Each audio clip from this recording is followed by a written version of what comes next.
All right, let's chat, shall we? Welcome back to the Who's the Guy show for episode 4. Um,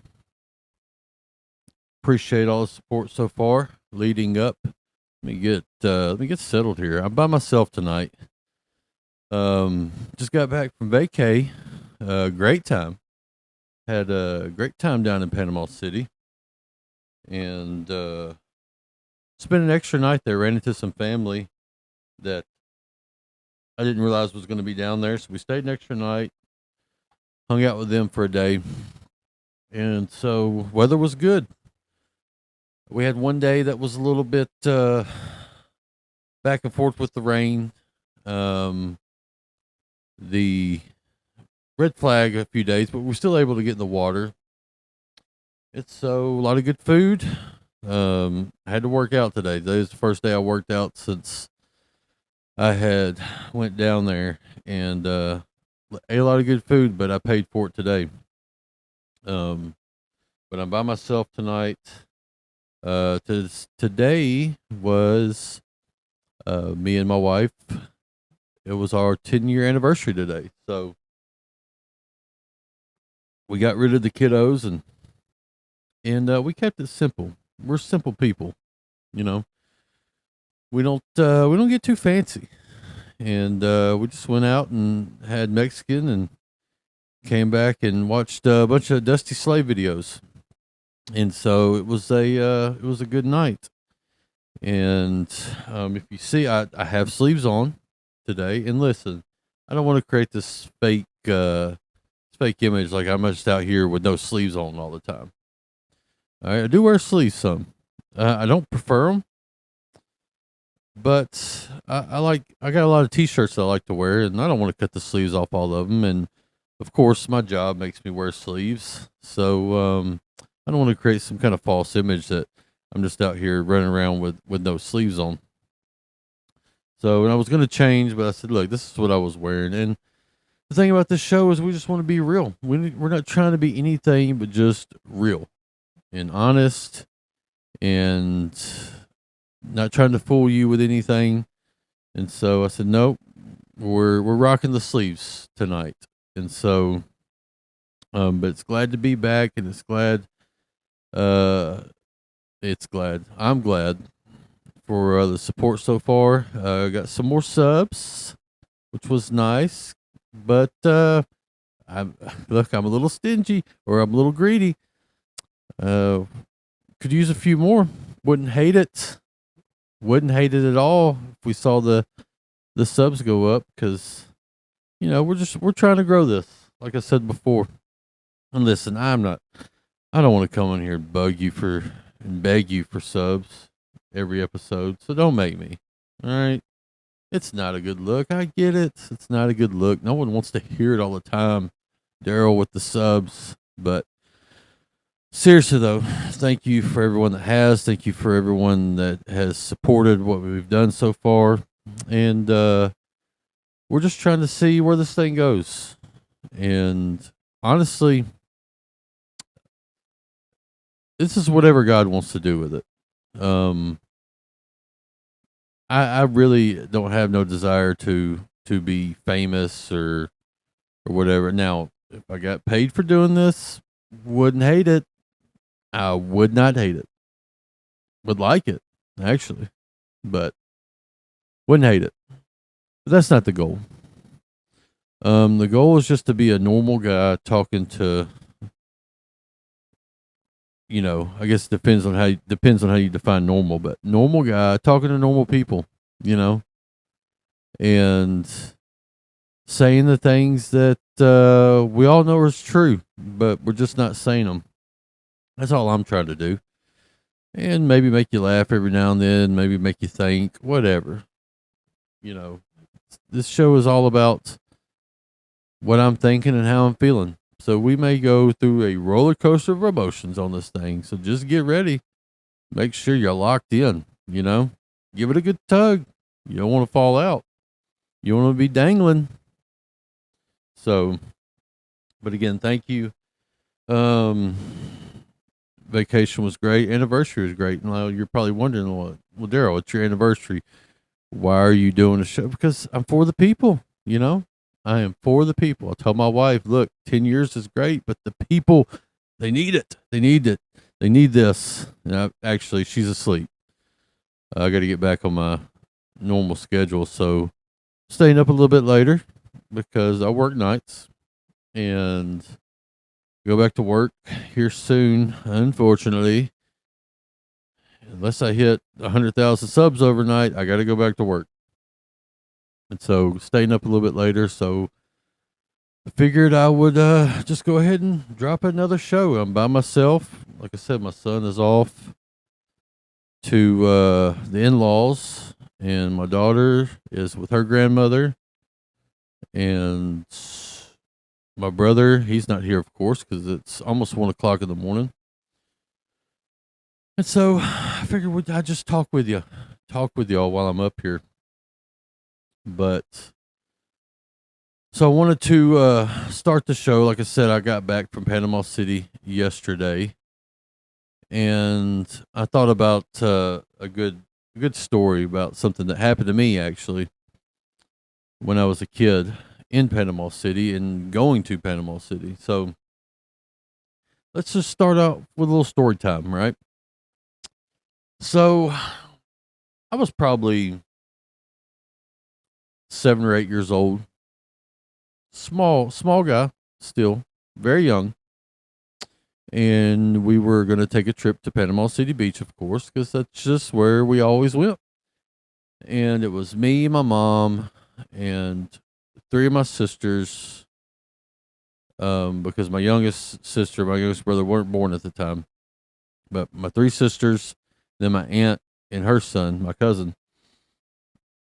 And packed up, loaded up. We're ready to hit the beach. We're ready for let the good times flow, right? Well, it didn't start out that way. Did not start out with the good times flowing. Actually, it started out with our luggage rack blowing off the top of the van down I-65 right when we get on the interstate, and our stuff just being scattered all over the road. Now, we're out there, and again, 7, 8 maybe. Definitely wasn't 10 yet. We're out there as a team, as a family. Our first family activity was grab your stuff without getting killed. That's what we were playing. And it really hit me a few years ago. I never really thought about it, but I'm like, it just hit me one night. I was like 8 years old out here running in the interstate grabbing stuff. I didn't even think nothing of it at the time when I was a kid. Look, my baseball cards were on that interstate. And I was going to risk my life. I didn't care. I had to get those cards. And you know what? I'm almost certain I told my mom I didn't want to put my cards in the luggage rack thing. Didn't want to do it. I wanted them in the van with me. Didn't understand why I couldn't have them in the van. But no, they had to go up there. Save room, she said. And I'm not holding nothing against her, still to this day. But that's the way I remember it going down. And the next thing I know, boom, all over the interstate.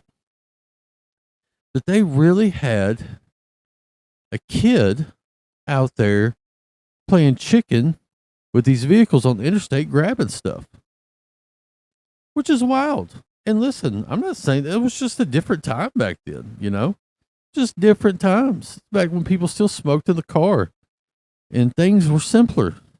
I'm not saying they were necessarily better for you, but they were simpler. And sometimes simpler is better. At least that's how I feel. And so that's how the trip starts. Starts out with the stuff all over the interstate. And, I'm upset because my cards got run over. My sister, I remember her being upset because she had a brand new hair curler or something. And, it was destroyed. My cousin, he had some new white Reeboks that had a bunch of tire marks all over them now from when they got run over. And listen, I get that too. I mean, white Reeboks back in the day, that was something. That was something to be excited about. Fresh. You had to keep the kicks fresh, right? The white kicks, you had to keep them fresh. I remember in high school, whenever I worked at a pizza place, and if I forgot to bring my work shoes and I had my good kicks on, I'd be walking around with grocery bags tied over my feet all night. I didn't care what people thought because the kicks had to stay fresh. And white Reeboks, a lot of kids now like white Reeboks is not a big deal. Back then it was a big deal. It was a big deal back then. And so he's upset about that, which is understandable, right? And so we're not even out of Tennessee yet. Get out of Tennessee finally, get all our stuff. And we get down there, and I don't know who booked the room. And granted, remember, I just told you a few hours prior to this, 8-year-old Daryl, fearless in the middle of the road, grabbing stuff, could have been struck by a vehicle and killed. Never had a fear about it. The hotel we got to, the moment I walked in that room, I knew we couldn't stay there. Crack town, crack house in. That's what that place felt like. At 8 years old, I knew, hey, I might get out here and play chicken with semi trucks, but I'm not dumb enough to stay in this room.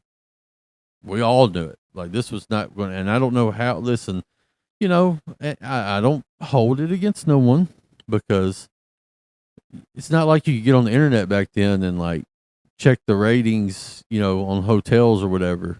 I don't even know how they did it, honestly. I mean, every time I've ever booked a hotel, it's been online since I've been an adult. So I don't know what they were having to do. Like, get on the yellow pages and just call the place up and hope you struck gold. And so I don't fault them. There wasn't no like trip advisory back then or whatever. You just had to figure it out. There's a little bit of a beauty in that as well, but it can backfire, and it did this time because we could not stay in this place. So we get our stuff back, our, trampled over items that we had left. We get out of Crack City Inn or whatever, and we go and stay at a different place. And this place was much better. Well, right off the bat, my cousin splits his toe wide open in the game room. And I just remember blood all in the elevator. He has to go to the hospital. He's got to get stitches and all this stuff. I mean, it's a rough start to vacation. And then on top of that, my youngest sister, she ends up getting a fever, gets sick. She's got like 103, 104 fever. I mean, it's just one thing after another on this trip. And, looking back on it, I should have just been thankful. I should have been thankful because all this bad stuff happening, but still, we're at the beach. And I wish I could remember some fun in that trip, but I don't. I don't remember the fun. I'm sure there was some somewhere, but I don't remember it because there was way too much. I mean, we had things going on. All right. I'm probably forgetting about something, but we had things going on. But ungrateful little Daryl, he's not thinking about the good things. He's not thinking about where he's at because you could be dealing with all this stuff and being stuck at home. At least you're dealing with it with a nice view of the beach, right? At least you got a nice view. All right. You're going to eat a decent meal, right? And so I was very ungrateful. And, this is basically how they want us to act when it comes to politics in this country. Look, we live in a great country. We do. We do. But we got some problems. We got some stuff going on, right? There are some things that need to be addressed. But again, I kind of harped on this before. It's like you can't because it's just like, but you're at the beach, Be thankful. Be thankful. You can't complain about the stuff going on because you still live in the best country in the world. And we do. I love it. I love living here. But I'd like to address some real issues, And I am not a very smart individual when it comes to politics. I don't know a lot about it. I know your basic stuff. I should probably know more, but hey, it is what it is. I just never picked it up. I never really cared about politics till, yeah, I don't know, 8, 9 years ago.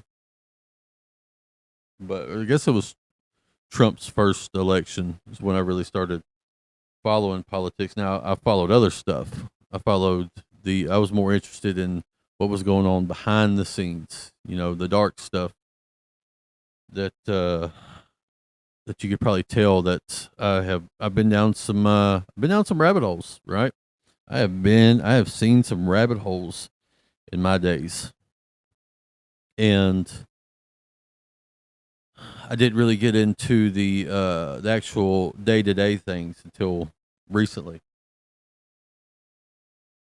But Trump just had his address to the nation. What was it, last night?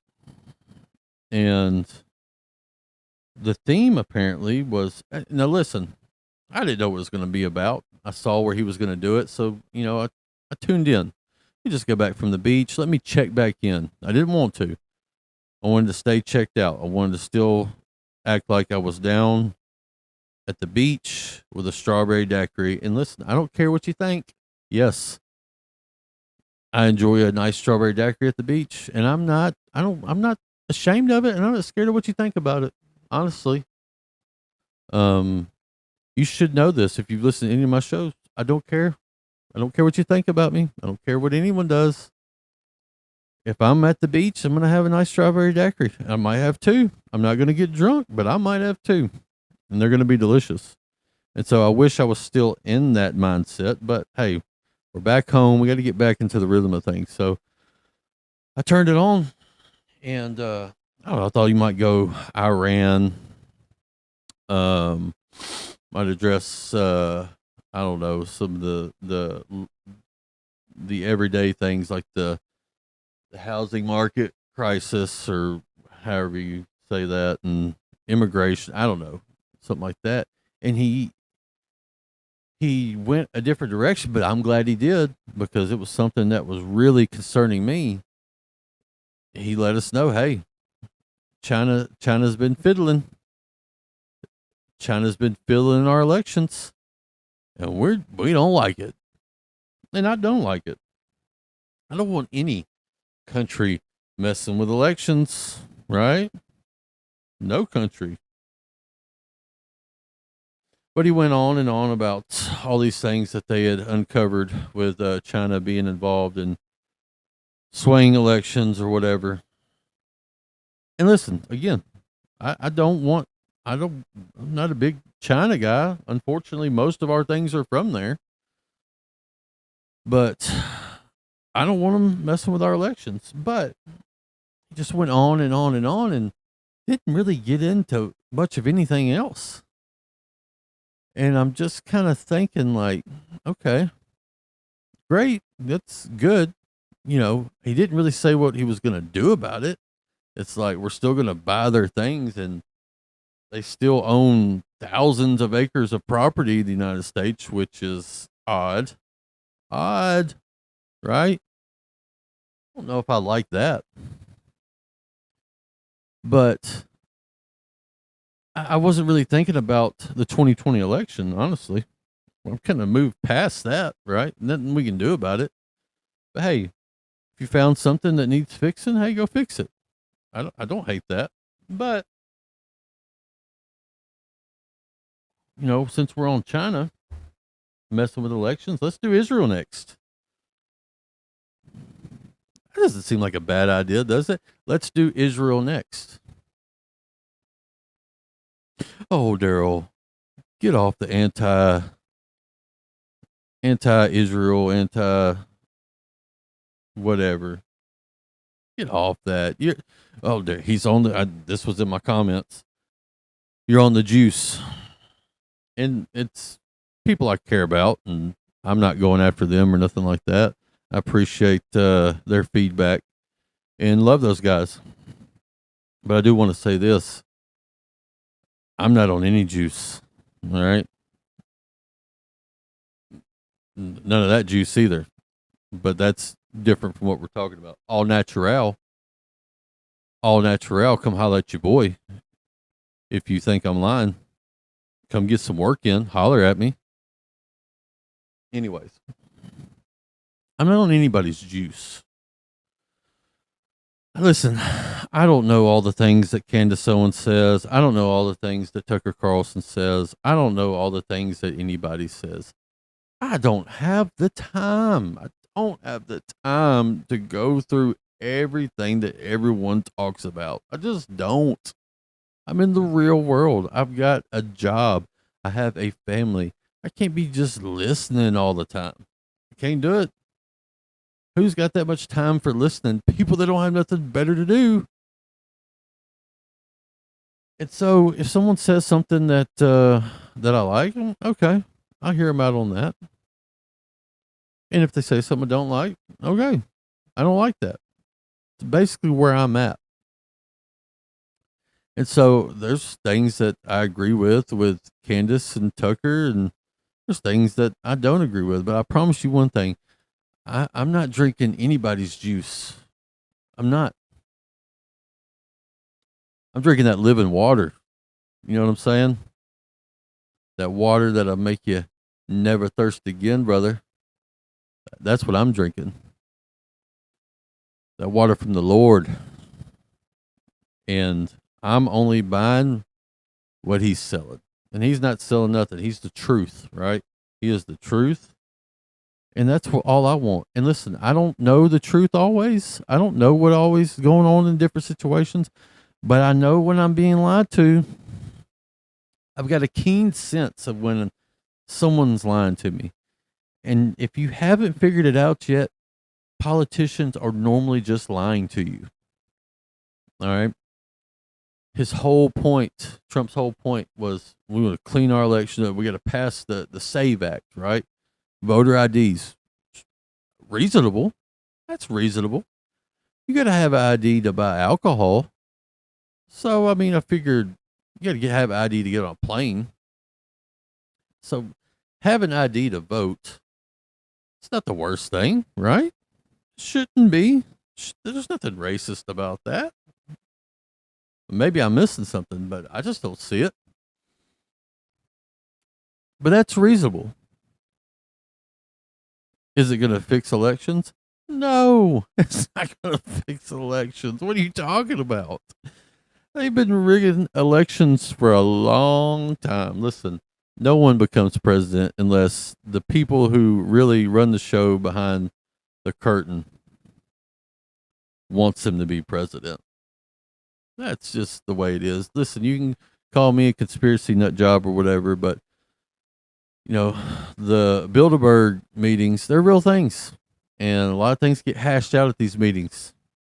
You know, the Bohemian Grove, it's a real thing. You ain't gotta like it, but it's a real thing. And these are where a lot of decisions get made, not on Capitol Hill. No, don't be naive.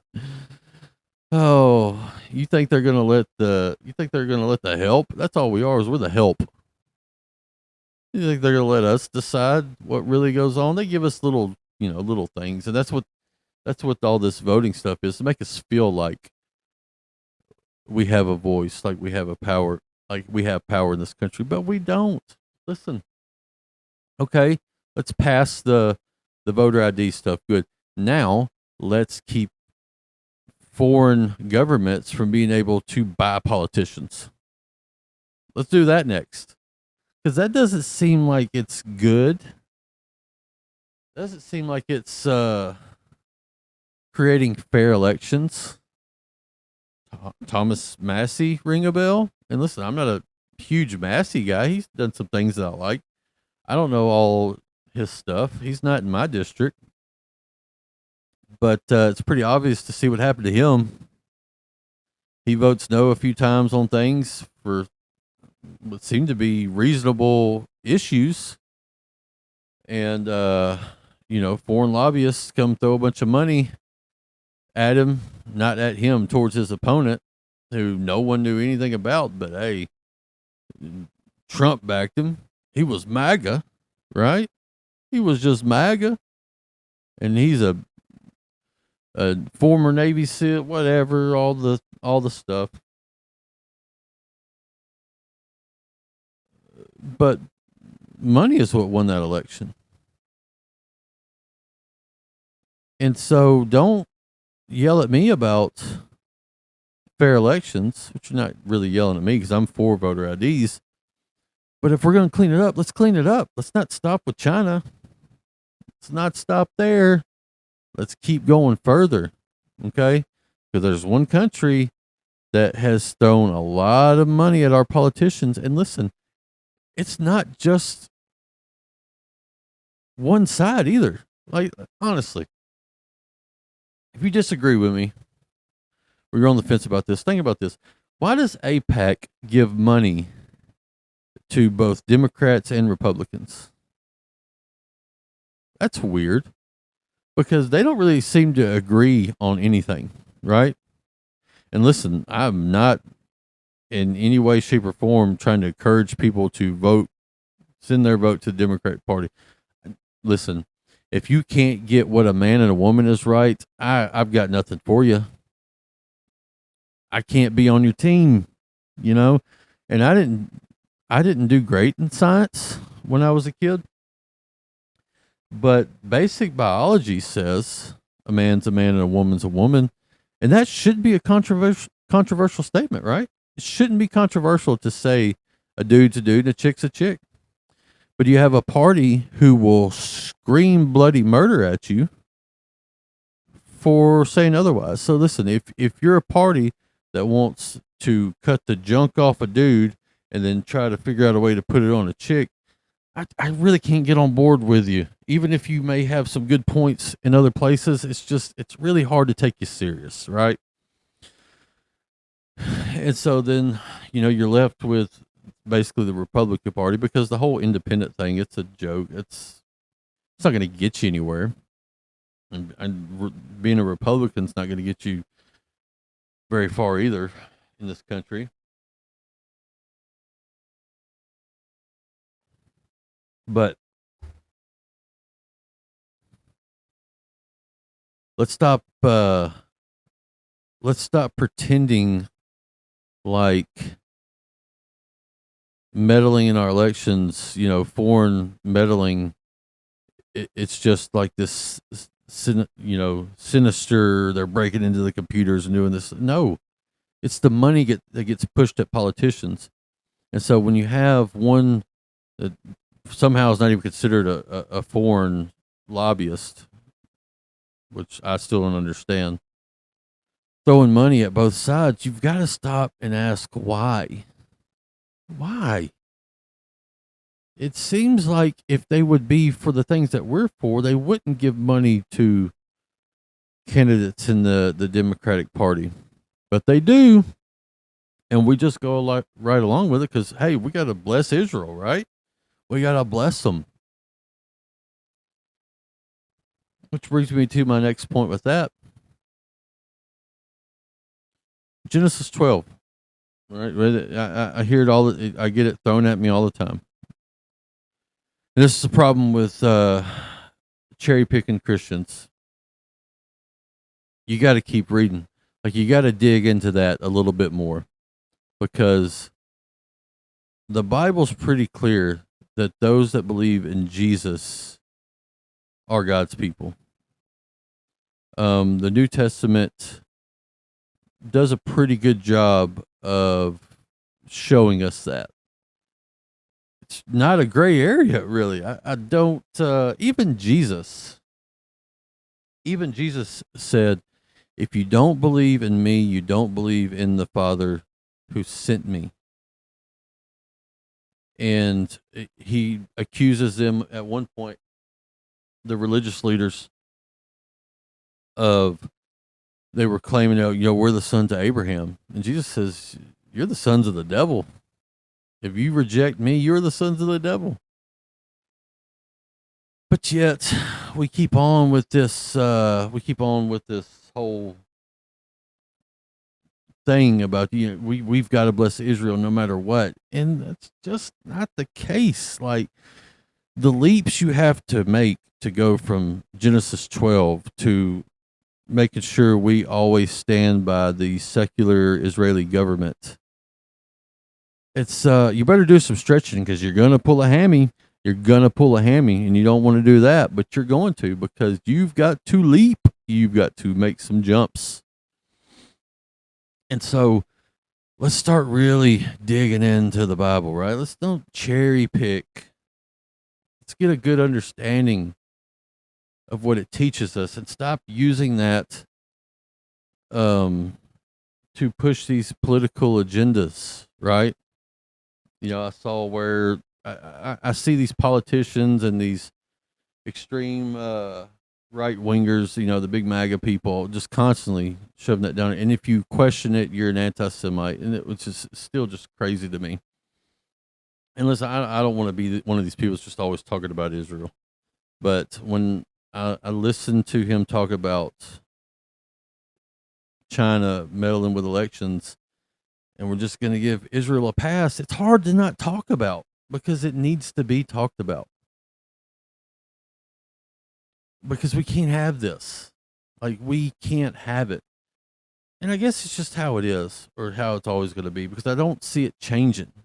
Like, as far as I know, the thing they voted on where it was going to basically merge the U.S. military with the Israeli military, it's at least stalled out for now. But all the Republicans that were present voted yes on it, of course, because either they're getting money to vote yes on it, or they're scared to vote no on it because they'll get pushed out. But that should concern you, right? It should concern you that any foreign military will have access to the inner workings of our military, right? But it doesn't seem to bother a lot of people. A lot of people seem to think it's a great idea. And the way Israel's always popping off over there, I don't see how it is. Don't see, because they're always popping off at somebody. So I'm sorry if you disagree with me, but I at least want you to think about it. Because where are we going? Where are we going as a nation? Look, maybe there's no fixing. Maybe there's no fixing our country. Maybe I just need to shut up and enjoy the beach, right? Maybe I just need to be more thankful to live here while all these nefarious things are going on behind the scenes. I just need to be thankful to live here, ignore all the problems, ignore the stuff going on, and just be happy to be here. Maybe that's it. Maybe that's the approach we should take. Maybe there is no going back from where we're at now. I don't know. But I know one thing. I'm not going to stay silent about it. I'm just not going to roll over it. Listen, the most dangerous people are the ones that can't be bought. Are the ones that desire truth over everything else. And you will pay a cost for truth. Truth, it'll set you free. It really will. Jesus tells us the truth will set you free. And it will. But there is a cost to that. It will cost you family. It will cost you friends. It could cost you your job. It could cost you a lot. But the world fears those that can't be bought. There's a scene in the movie The Dark Knight that I really enjoy, and I really should do a breakdown of what I think about those movies at some point, because The Dark Knight and The Dark Knight Rises, two of my favorite movies. Love them, and maybe not for the reasons you think. But there's a scene in The Dark Knight where, in the Joker. So one of the things that I like about the movie, and another thing I actually don't like about the movie, is there's a lot of subliminal messaging in those movies. And one thing they do with the Joker is, like, if you break the Joker down, there's actually some very noble things about the way he believes.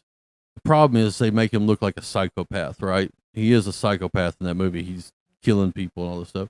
But if you break down to the core of some things, like the scene he has with Two-Face in the hospital, where he talks about, I kill one little Mary and everybody loses their mind, but a truck blows up in Afghanistan or whatever full of soldiers, no one blinks an eye. There's a lot of truth to that, right? A lot of truth to it.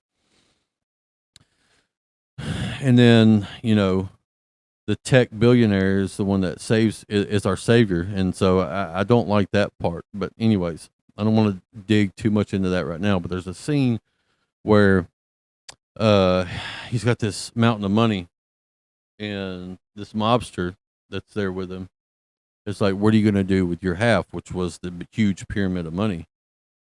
And he lights it on fire. He just burns it up. And I love that scene, even though he's got a different meaning for it. But the idea of, you can't buy me. You cannot buy me. And that's the attitude that we need more of. Yeah, not the psycho stuff. But you will not buy me.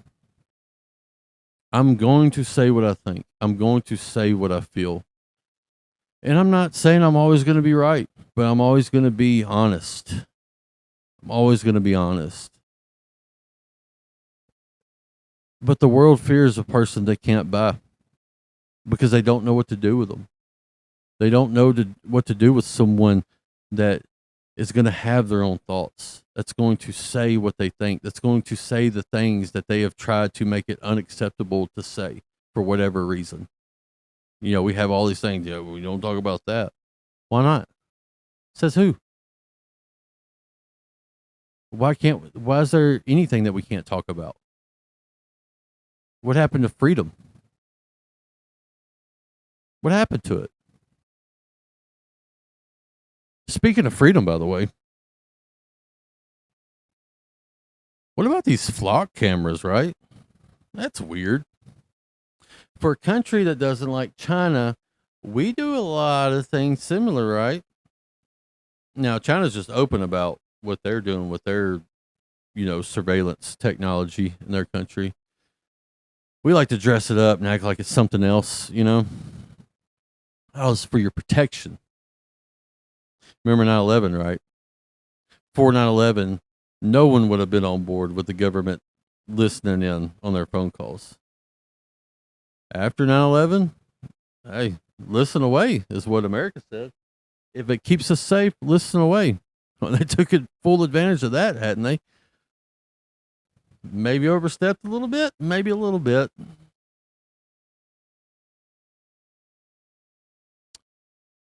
But now they have these flock cameras with AI technology in, places where they're going to build all these data centers. Makes me nervous. I don't like it. I don't like mass surveillance. Because here's what happens. What they end up doing is, they'll take these cities and they'll just kind of let crime run rampant, and you see it all over the country and the major cities, just crime everywhere. They don't really do much about it. They just let it get so bad to where it just wears the citizens down. And then they come introduce these things like flock cameras and be like, oh, this will keep you safe. You think that's what they really have them for? You really think that's for our safety? I mean, I saw where they had already falsely arrested a woman based off facial recognition, but it's just to spy on. It's to keep us in check. It's to create this Orwellian state, and we're just letting them do it. We're just letting them. Like we'll never be China. We're not far from it. I mean, we're not far if you think about it. And so I don't like all these. I don't like this idea of these flock camera. And like apparently the guy who owns the company that created them basically said that the people that are against them are terrorists.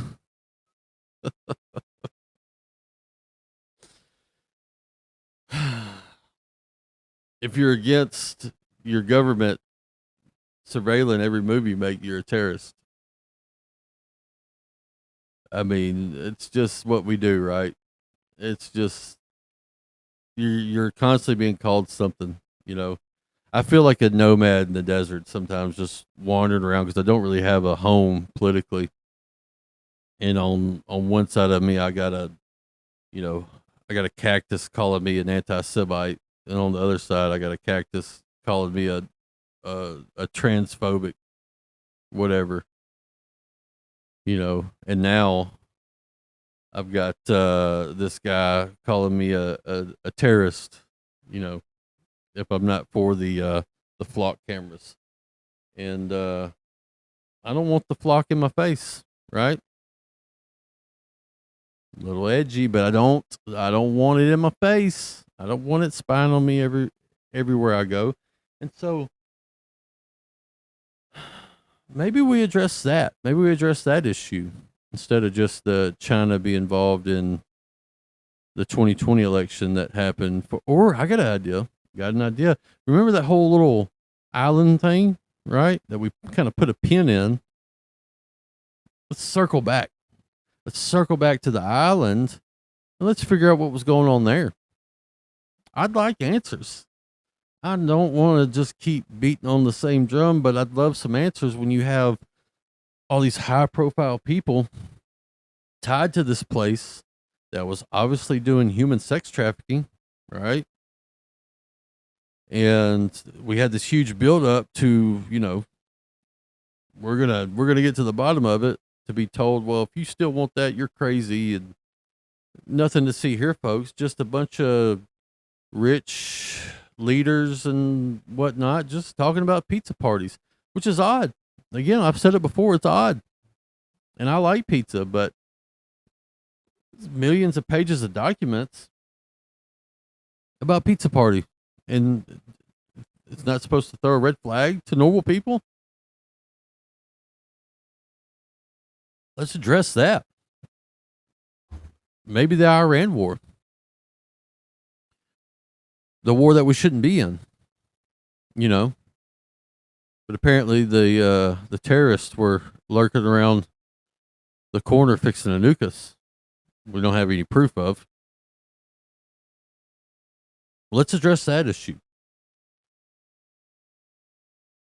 But we won't. We won't address those issues because none of it's meant to really address the real things. It's to keep us pacified. See, people said that there was this great awakening when Trump got elected the first time.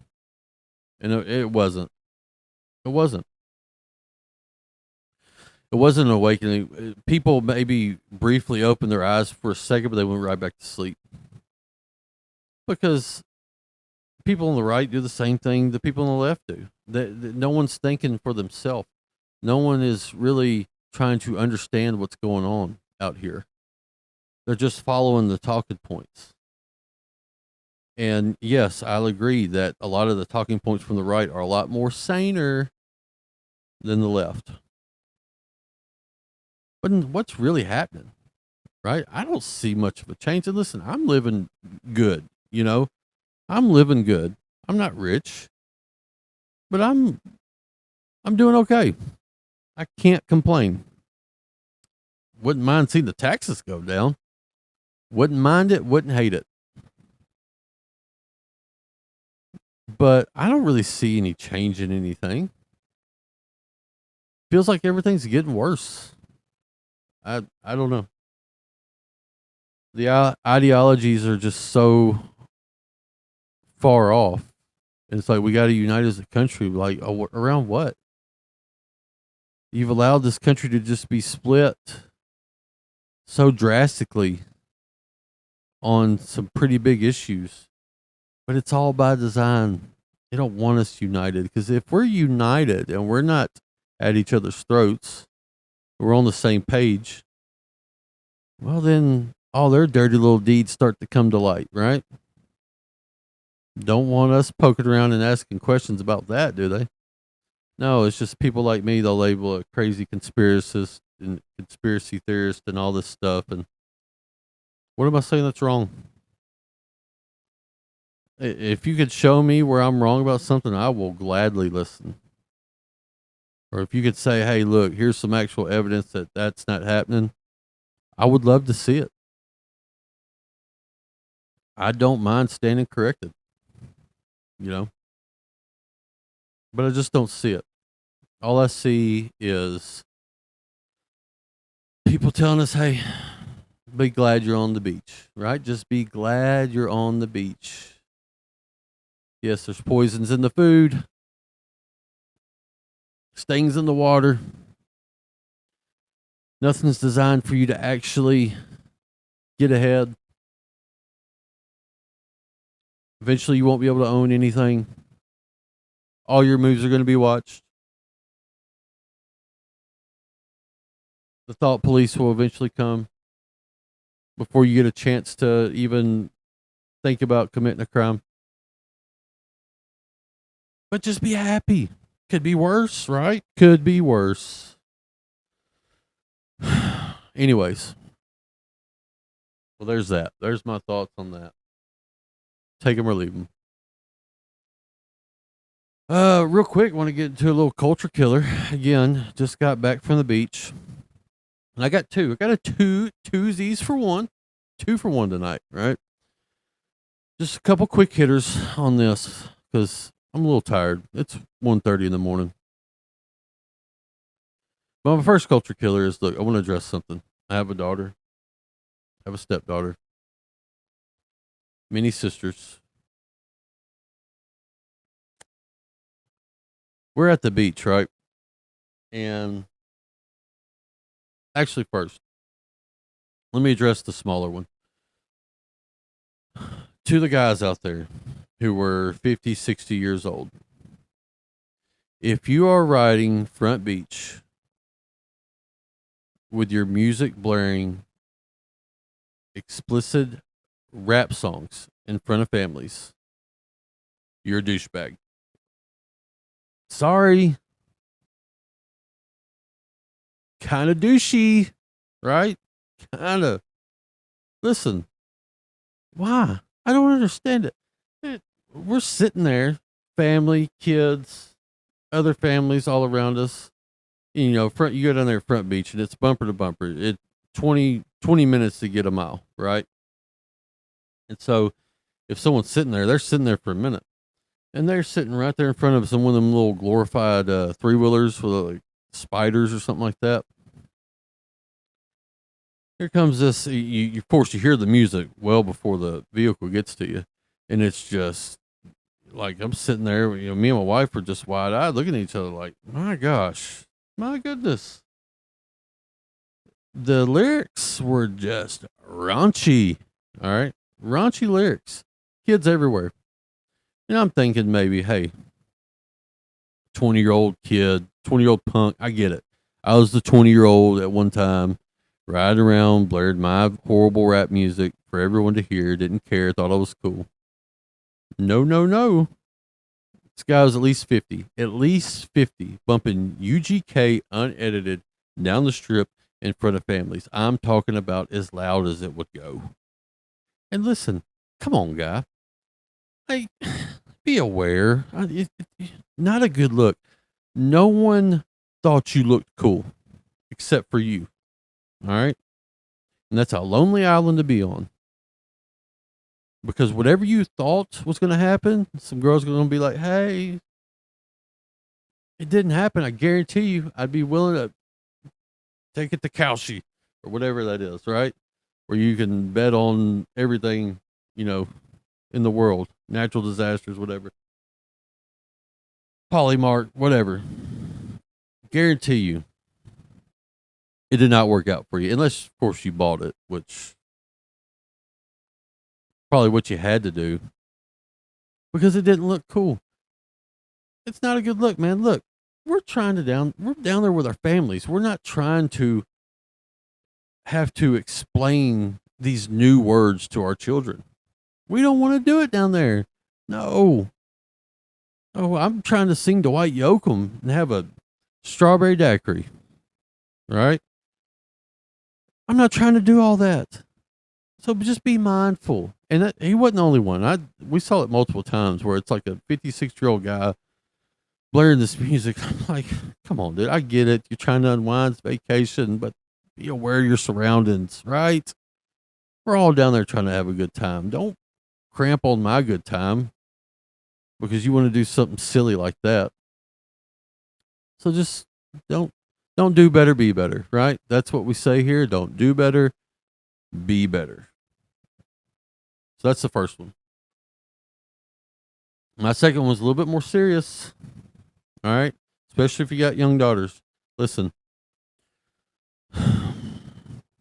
you're on the beach, you see everything, right? You see everything around you. The what caused me the most concern was not only the what seemed to be late middle school, high school girls in these very skimpy swimsuits, right? It was the amount of them that were with their dads. Very concerning. And listen, I know all the feminists, like, how dare you? Listen, how's feminism working for you? Is it working well?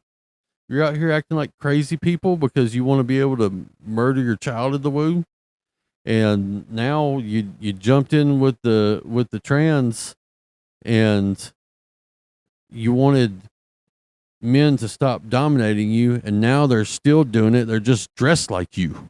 So how's that working for you? Doesn't seem to be working well. So miss me with all your crazy talk.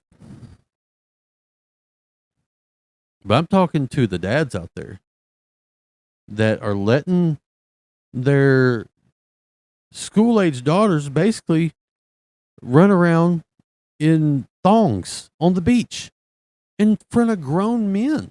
And me and my wife were like, we can't believe this. What is going on, men?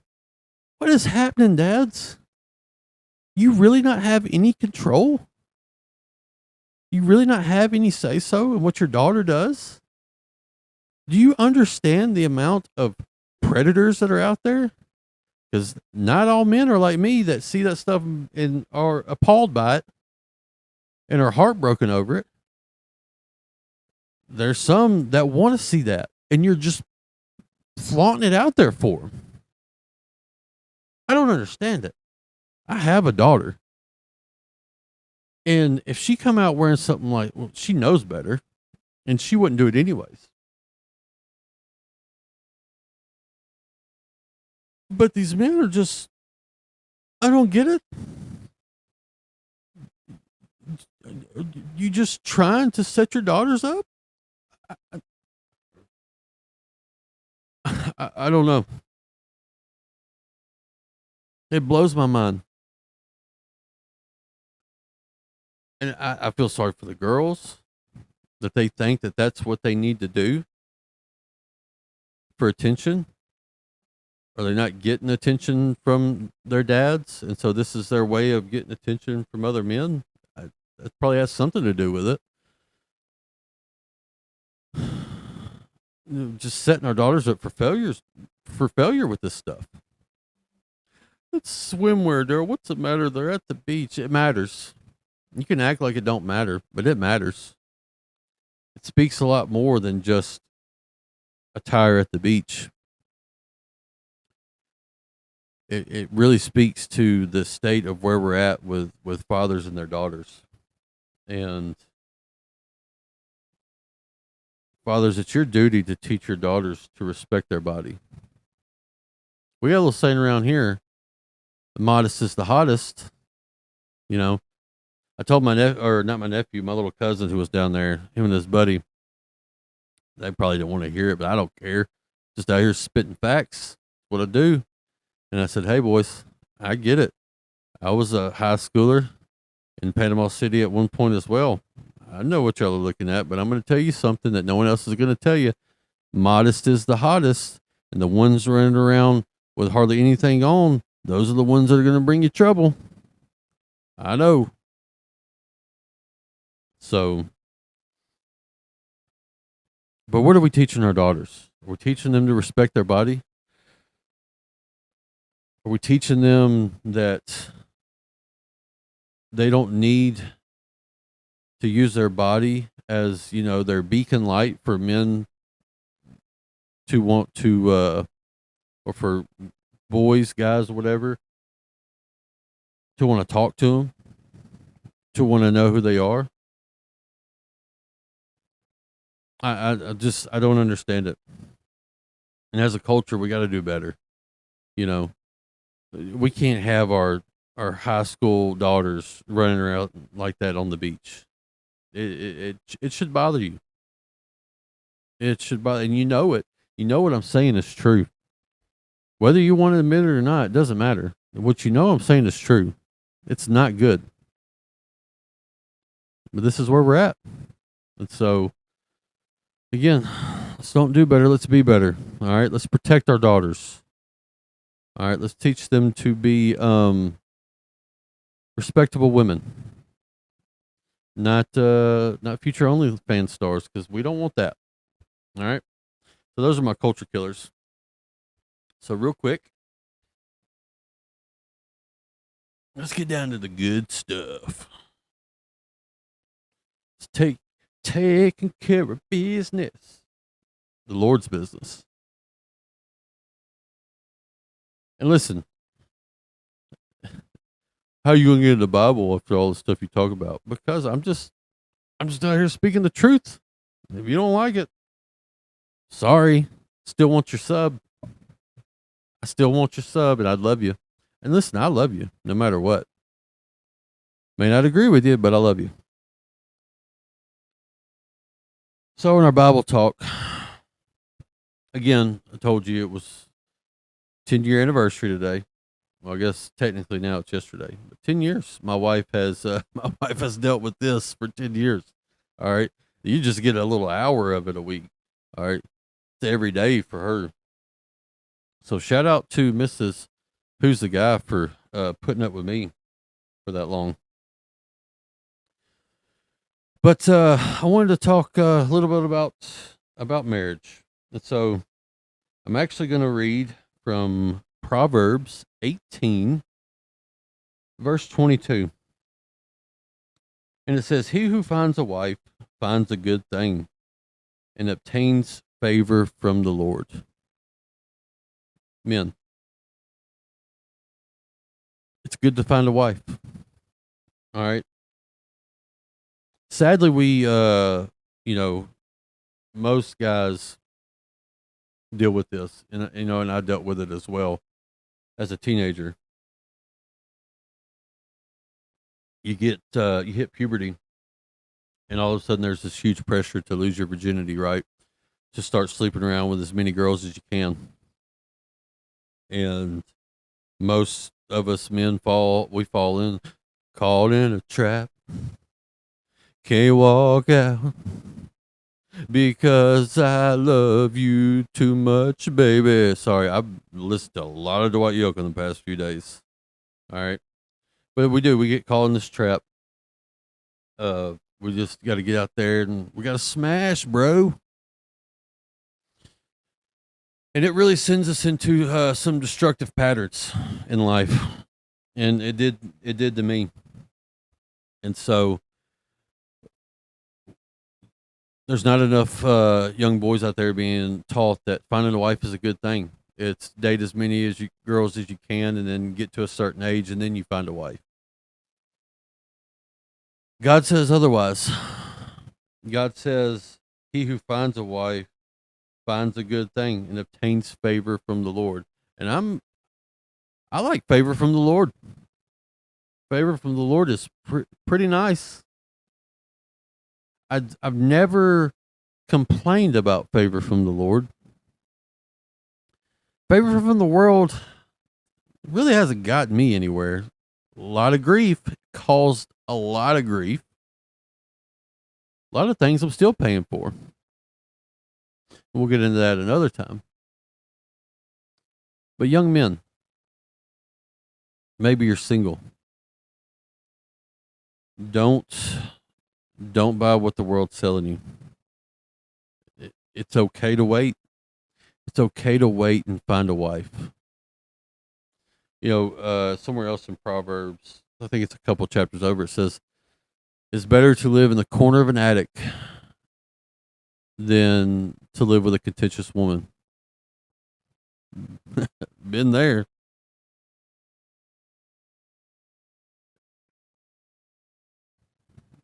It's better to live in the corner of an attic than with a contentious woman, with a woman who's constantly causes strife. And I even think I'll get to that in a second. But finding a good godly wife should be the goal. It should be the goal from your teenage years, to save yourself and find that godly woman who, were in other places it says, will be the crown, be your crown. Your crown will be your wife, and you will have favor from the Lord. And listen, doesn't mean the marriage is always going to be easy. Listen, 10 years in, and my wife is a good, godly woman whom I love and I am thankful for every day. And I have made a lot of mistakes in 10 years. And there's things that I know she's wished she'd have done differently. And we've had our troubles, right? We've had some rocky roads. And I'm not talking about ice cream. She's alert. She can't eat ice cream. Lactose tolerant or whatever. But she's a godly woman. And we keep looking towards God. And that's what helps us through the troubles of marriage. And why so many marriages fail is because they're not looking to God. You make an oath before God when you get married, but we don't take it serious. We don't really take serious what we're saying. We live in the culture of, I don't feel like I love him no more, so I need to get a divorce. There's so many kids who are in broken homes because of that. And so find a godly woman who is going to stay with you through the troubles, through the hard times, because there's going to be hard times. Marriage, the Bible even tells you it's easier to not be married. Life is easier not being married. But marriage is a good thing. It's a godly thing. God created it. And a godly wife is a beautiful thing. Find you the Proverbs 31 woman. And listen, I hate to even say that now because that's become such a cliche to where it's just T-shirts and signs. But it's a real thing. The Proverbs 31 woman is a real thing. And we need to study that. We need to study what that is. And that's what we look for in a wife. And it says here, charm is deceitful and beauty is vain, but a woman who fears the Lord, she shall be praised. Find you a woman who fears the Lord. Beauty's great. Of course, you need to be attracted. But if it's all just skin deep, it's not going to last. What's sustaining the love besides the physical appearance? What's inside the person? What's inside you? And so don't go for the superficial things that the world, that's why I say the modest is the hottest, right? I'm not saying, which, by the way, did you know there's burqa swimwear? And listen, I'm not saying that. I saw it at the beach. I saw women with burqas on, but they were like a different material for getting in water, and they're out there swimming in it. I just didn't know. I'm not making fun. I'm not saying right or wrong, whatever. I just didn't know it. Anyways. Well, I'm not saying that, she's got to wear the skirt down to her ankles and can't show the wrists. I'm not saying that, but I'm just saying if she's using her body for attention, red flag. That's a red flag. So find you a good godly wife. All right. And obtain favor from the Lord. Don't be out here running around making a mess out of things, right? Think you're going to get away with it? There's flock cameras everywhere, right? You want the You want the flock camera catching you doing stuff, because it will. So, anyways, that's all I got. And hopefully we will see you back for episode 5. Episode 5. Look at me not talking properly. But anyways, love you guys and goodbye. Caught in a trap. Can't walk out because I love you too much, baby.